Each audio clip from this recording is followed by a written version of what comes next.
Bom, galera, vamos aqui agora retomar um tópico que era a parte introdutória da geometria espacial, mas eu achei por bem deixar para depois, porque ele é um pouco teórico. Então vamos lá. Geometria espacial de posição. Aqui nesse assunto, nós vamos falar a respeito dos primórdios da geometria espacial, né? É uma matéria bem teórica. Então, nós vamos lidar com 3 elementos. Quais são eles? O ponto, que vai ser representado pelas letras maiúsculas. Então, se eu representar um ponto, eu tenho que usar uma letra maiúscula para representar ele. O próximo elemento é a reta, que será representada por letras minúsculas. Então, se eu pegar aqui essa reta R, a gente vai ter essa letra minúscula aqui e o plano. Nas aulas de pirâmide, cone, eu falei para vocês que o plano normalmente é representado por um paralelogramo. Na hora de representar o plano, as letras que vão ser utilizadas são as letras gregas.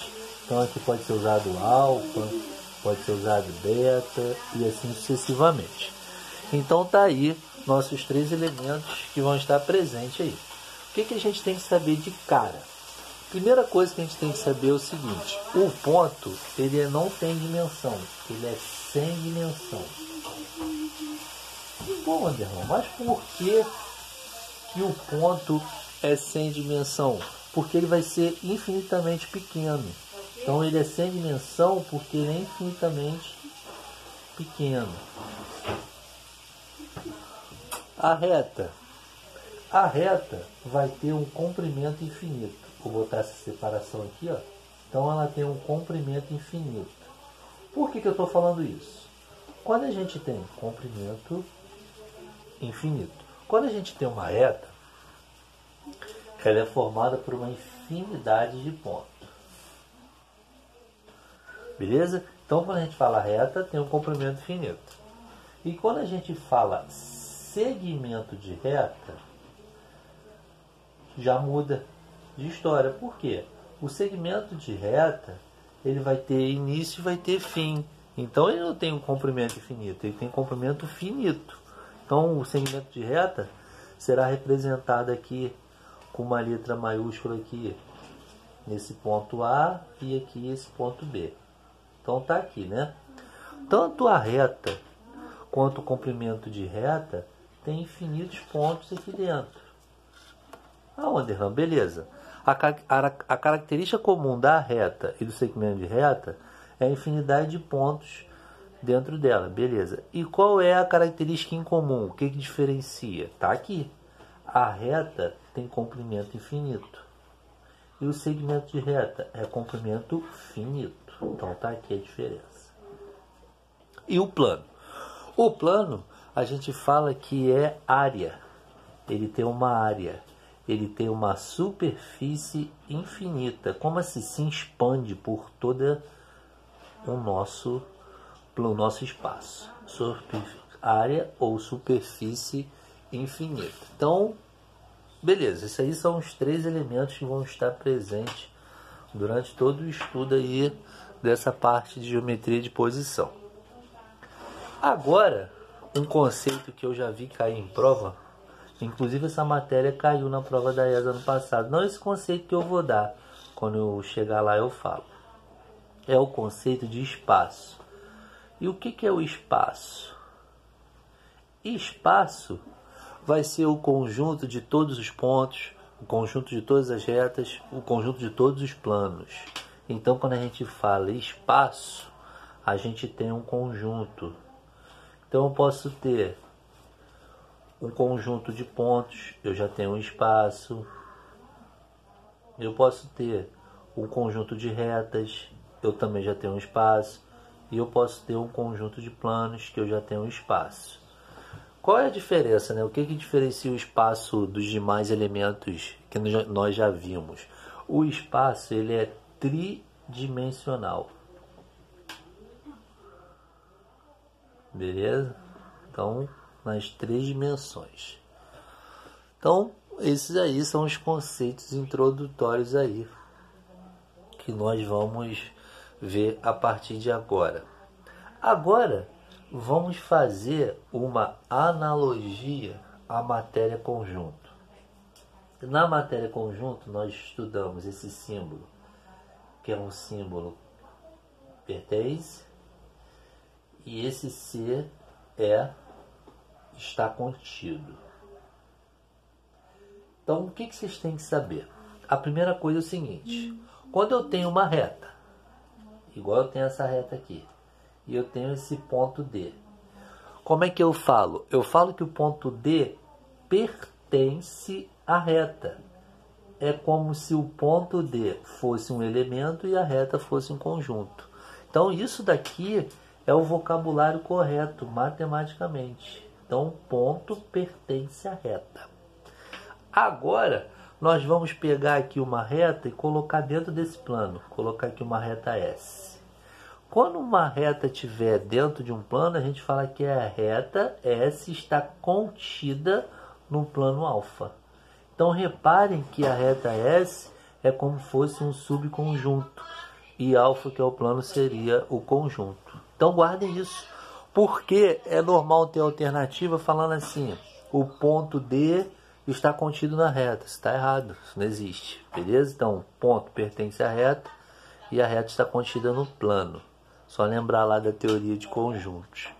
Beleza? Tranquilo. Agora, nós vamos ver aqui o nosso primeiro postulado.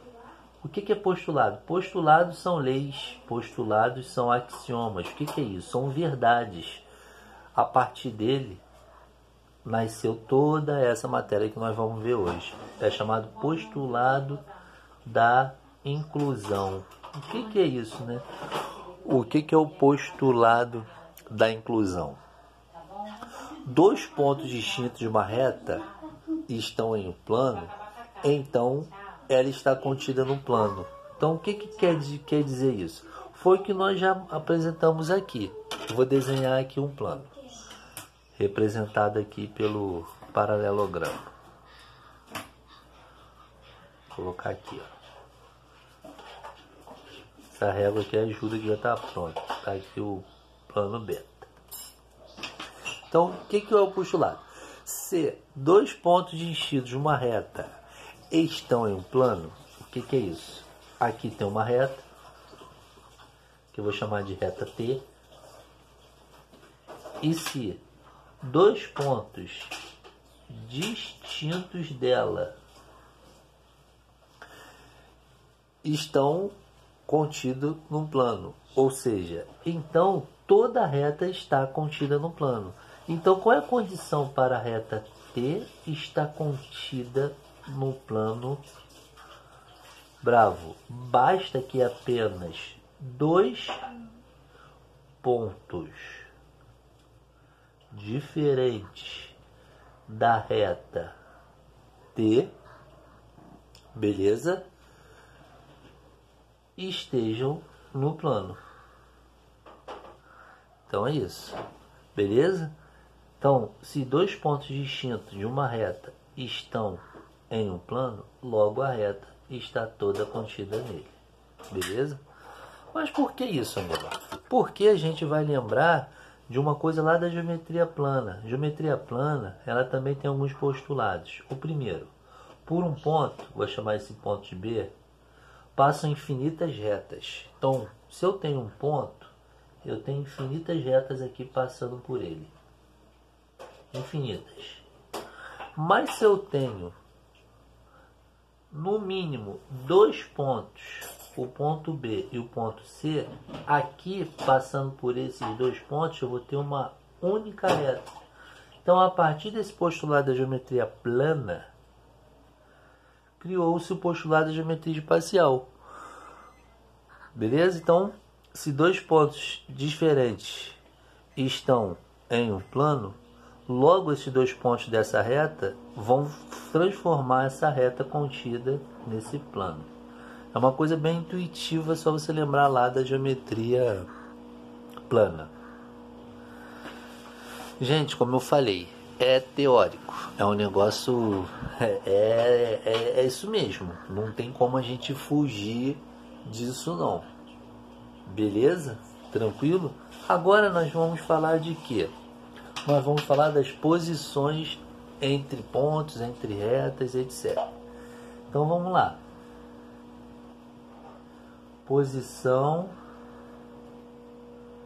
relativa entre dois pontos. Dois pontos no espaço pode admitir algumas posições, beleza? A primeira delas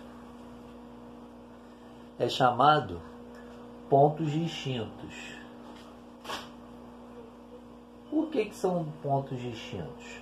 É como se eu tivesse aqui um ponto A e aqui um ponto B.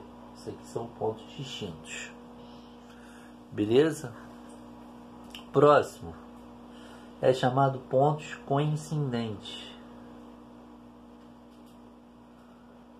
Pontos coincidentes é como você vai ter um único ponto, só que aqui eu posso usar várias representações. Então aqui eu tenho um ponto P, eu tenho um ponto Q, eu tenho um ponto T, aqui é letra maiúscula, beleza? Tranquilo? Agora, a próxima classificação. Para a próxima classificação, eu não vou precisar de 2 pontos, eu vou precisar de 3 ou mais. Então, na próxima classificação, a gente fala que são pontos colineares. O que são pontos colineares? Pontos colineares, eles vão pertencer à mesma reta. Então aqui eu tenho um ponto A, aqui eu tenho um ponto B e aqui eu tenho um ponto C. Aqui é a reta S. Então a gente fala que eles são colineares. Isso aqui vocês veem na geometria analítica. Então colineares estão alinhados. Colineares estão na mesma reta. Então colineares é sinônimo de alinhados. Colineares, eles estão na mesma reta. Isso aqui tem até lá na geometria analítica a condição do determinante lá, né? De pontos alinhados. E o próximo, a gente vai ter pontos espaçados. 3 pontos espaçados. P, Q e R. Esses aqui, a gente classifica ele quando tiver 3 pontos e eles não tiverem alinhados, a gente fala que eles são coplanares. Wanderlão, o que são coisas, pontos coplanares? Colineares, mesma reta. Coplanares estão no mesmo plano. Como assim? Se eu tenho aqui 3 pontos não alinhados, eu vou ter exatamente um plano aqui, que eu vou chamar de plano beta, que vai estar os 3 aqui dentro. Beleza? Então aqui, se eu tenho 3 pontos não alinhados, eles são coplanares. Eles estão aqui no mesmo plano. Tranquilo? Então aqui são as classificações. As classificações com relação à posição entre 2 pontos. Eu vou encerrar esse vídeo, senão vai ficar muito grande e vai ficar muito maçante, entendeu?